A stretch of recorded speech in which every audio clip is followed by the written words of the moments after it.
আরে দেখছেন, আমি একটু আগে বললাম না, যে লোকটা এখানে আসছিল মারা গেছে। বাহাদুরি করেন না, বাহাদুরি করেন না ভাই, মৃত্যু কারো কয়ে আসে না।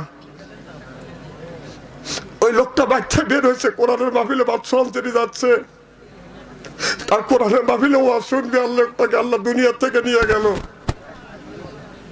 আল্লাহ যেন এই লোকটাকে জান্নাতবাসী করে, জোরে কোন আমি।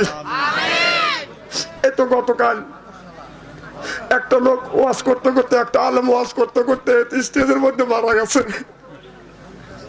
আজকে আকাশ ব্যাপারের বাড়ি কোরআনের মাহফিলে, তাফসীরের মাহফিলে এসে লোকটা দুনিয়া থেকে বিদায় হয়ে গেল এই মাত্র। কয় মিনিট আগে এখানে বসে আসিল ভাই, এরা তো আজকে আমার শ্রোতা, আপনাদের সাথে আসছে,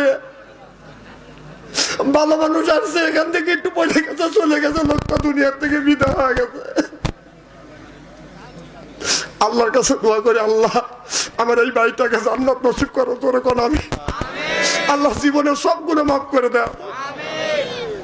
ভাইজান বাহাদুরি করেন না, বাহাদুরি করেন না। কয়দিন আল্লাহ আল্লাহ মৌত দেখছেন তো, এখনো বাহাদুরি করতেইছেন। আমি কি বলবো না বলবো, আপনি নিজের দিকে টেনে নিয়ে যাচ্ছেন। এখনো গাড়ি সব, এখনো হুঁশ পেরে না মানুষ। বাবা এই যে মেলার মধ্যে ঘোরাফেরা করলে, এখন এসে বসে গেছে কোরআনের মাহফিলে। আমি এই মাহফিল থেকে মন্তব্য করছি, এ ভালো কাজে আসছে, জান্নাতের বাগানে আসছে, দুনিয়ার থেকে বিদায় হয়ে গেছে। আমি মন্তব্য করলাম, লোকটা তো জান্নাতবাসী হবে ইনশাআল্লাহ।